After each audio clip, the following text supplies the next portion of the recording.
நாம பார்த்து வந்த எல்லா கல்வெட்டுகளையும் இடங்களையும் காட்டிலும் இது மிக முக்கியமான ஒரு வரலாற்று மைல்கல். மதுரை ஆண்ட மன்னன் கரிகால மல்லர் என்கிற பாண்டிய குலத்தைச் சேர்ந்த மல்லர்குடியைச் சேர்ந்த மன்னர் தன்னுடைய பெயரை இங்கு ஆணித்தரமாக பதிவு செய்து வைத்திருக்கிறார்.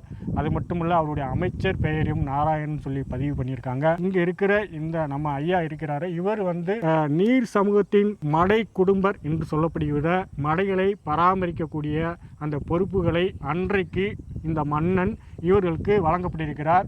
அவர்தான் இவர்களை இந்த மடைகளை பராமரிப்பதற்கும் இதுகளை தூர்வாரி இந்த பொறுப்புகளை இவர்களுடைய வாரிசுகளான இவருடைய மூதாதையருக்கு இதை ஒப்படைச்சிருக்காங்க. அவங்களுக்கு இந்த கரைக்கு அந்த பக்கம் இருக்கிற நிலங்களை மன்னன் தானமாக கொடுத்து இடத்தை கொடுத்து வாழ்விடங்களை அமைத்து இவர்கள் குடியமைத்து இவர்களுக்கான எல்லா சலுகைகளும் கொடுத்து இவர்களை நிலைநிறுத்திய பாண்டிய மன்னன் அந்த வழி வந்த இந்த மடை குடும்பர்களும் அவருடைய வாரிசுகளும்